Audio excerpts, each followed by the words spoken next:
Maduro के अपहरण पर भड़के हैं किम जोंग उन। हम विश्व युद्ध के लिए तैयार हैं, किम ने बोल दिया है खुले तौर पर। फौरन मादुरो को रिहा करें ट्रंप, ये किम ने बोला। ये बहुत बड़ी स्टेटमेंट है, विश्व युद्ध का नाम ले रहे हैं। मादुरो के अपहरण पर Kim Jong Un, north Korea के शासक किम जोंग उन भड़क गए। हम विश्व युद्ध के लिए तैयार हैं, किम ने यह बोला। फौरन मादुरो को रिहा करें।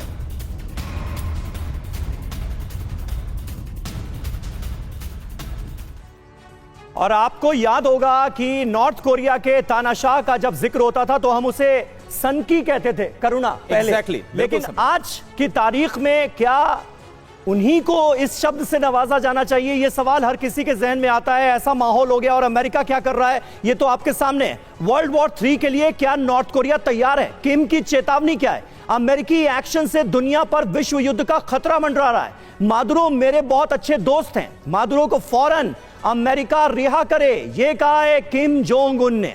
अब किम ने किया क्या?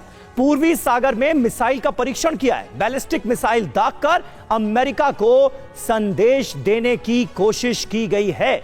श्रीवास्तव जी हमारे साथ मौजूद हैं। डॉक्टर अभिषेक, किस तरह से आप देख रहे हैं नॉर्थ कोरिया ने जो कहा है, रूस ने जो कहा है, चीन ने जो कहा है, यह कहने तक ही सीमित रहेगा या फिर वाकई एक्शन भी आने वाले वक्त में नजर आएगा और एक वर्ल्ड वॉर का पूरा सीन क्रिएट होते हुए क्या हम अपनी आंखों के सामने देख रहे हैं वेनेजुएला पर हुए अटैक के बाद? देखिए, अगर देखा जाए मिलिट्री प्रिपेयर्डनेस और मिलिट्री गैप की बात, तो अमेरिका की मिलिट्री की जो ताकत है और जो दूसरे देश जो नॉर्थ कोरिया है या आप देख लीजिए चीन है या रशिया है। रशिया तो अपने एक फ्रंट पे फंसा हुआ है। रशिया से अभी उम्मीद नहीं कर सकते कि रशिया डायरेक्ट किसी वॉर में जाएगी। चीन की भी अपनी फ्रंट्स हैं, जो इंडो पैसिफिक रीजन्स में चीन के अपने फ्रंट्स हैं। नॉर्थ कोरिया की इतनी अभी ताकत नहीं है कि वो अमेरिका को चैलेंज कर दे मिलिट्रीली। अब बात आती है कि डिप्लोमेसी में जनरली होता क्या है। डिप्लोमेसी में पहले ये होगा कि पहले जुबानी जंग होगी, उसके बाद ये होगा कि हम 2-4 बैलिस्टिक मिसाइल टेस्ट करेंगे, हम अपनी ताकत का प्रदर्शन करेंगे।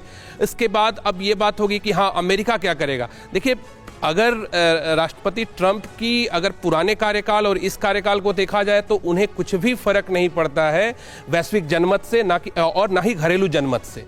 वो अपनी मनमानी करते हैं और वो इसमें भी यही दिखेगा कि वो अपने ही हितों की, अपने ही मनमानी की पूर्ति करेंगे, पहली चीज। दूसरी चीज ये है कि यहाँ मामला सिर्फ राष्ट्रपति ट्रंप तक नहीं है। आप देखिए कि अमेरिकी कॉन्स्टिट्यूशन में लिखा हुआ है, आर्टिकल 4 सेक्शन 3 में ये मैटर है कि वो किसी भी फॉरेन टेरिटरी पे अपना रूल कर सकते हैं। तो ये तो औपनिवेशिक मानसिकता उनके कॉन्स्टिट्यूशन में है, पहली बात। दूसरी चीज कि पहले के भी राष्ट्रपतियों ने ऐसी कार्रवाई की है दूसरे क्षेत्रों में जा करके। तो ये कोई नया तरीका नहीं अपनाया अमेरिका ने। बात यह है कि नया चेहरा है, आदतें वही पुरानी है। और अभिषेक जी, कुल मिलाकर ये जरूर हुआ है कि जो बचे खुचे, मैं बचे खुचे इसलिए बोल रहा हूं क्योंकि तमाम तो नियम है वो तोड़े ही जा रहे थे बीते कई सालों से जो युद्ध हो रहा था, लेकिन जो बचे थे नियम उन्हें भी तार तार करने का जो काम है वो वेनेजुएला पर हमला करके अमेरिका ने कर दिया। अब एक और बड़ी खबर, वेनेजुएला के अंतरिम राष्ट्रपति बनाई गई है डेल्सी रॉड्रिगेज। वेनेजुएला के सुप्रीम कोर्ट ने डेल्सी को बनाया है अंतरिम प्रेसिडेंट। अमेरिका का उपनिवेश नहीं बनेगा वेनेजुएला, ये डेल्सी की तरफ से कहा गया है। मादुरो को रिहा करे अमेरिका, यह भी डेल्सी ने बहुत ही स्ट्रॉन्ग वर्ड्स में कह दिया है।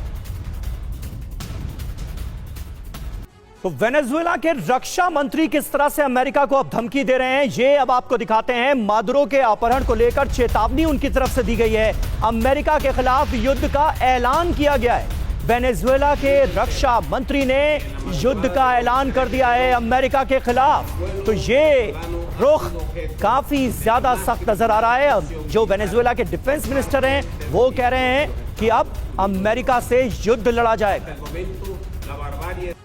वेनेजुएला के बाद वर्ल्ड वॉर का आरंभ होगा। जी हां, वर्ल्ड वॉर 3। 5 बड़ी बातें क्या है यह आप समझिए। नंबर 1, अमेरिका के खिलाफ वेनेजुएला पलटवार कर सकता है।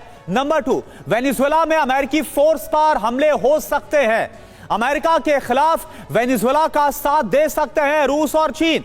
नंबर 4, संयुक्त राष्ट्र में सुपर पावर का टकराव तय माना जा रहा है। और नंबर 5, तेल की कीमतों में उछाल संभव है। वैश्विक संकट की आशंका काफी ज्यादा बढ़ चुकी है। और ऐसे में संजय मैस्टन सर, सवाल तो यह है जो कुछ हो रहा है, हम चीन का इंटरेस्ट देख रहे हैं, उतना कितना निवेश किया हुआ है।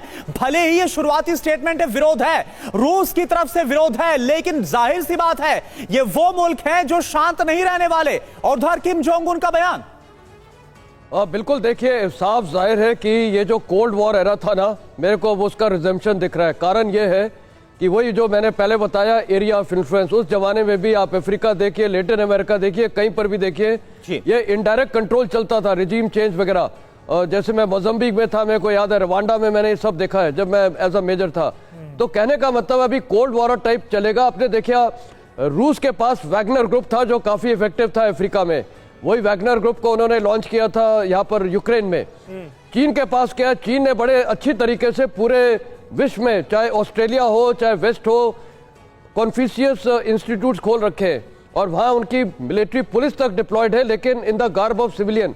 तो ये कहने का मतलब है ये इनडायरेक्ट वॉरफेयर होगा। मिलिट्री ऑप्शन तो मेरे को लगते नहीं है पॉसिबल होंगे।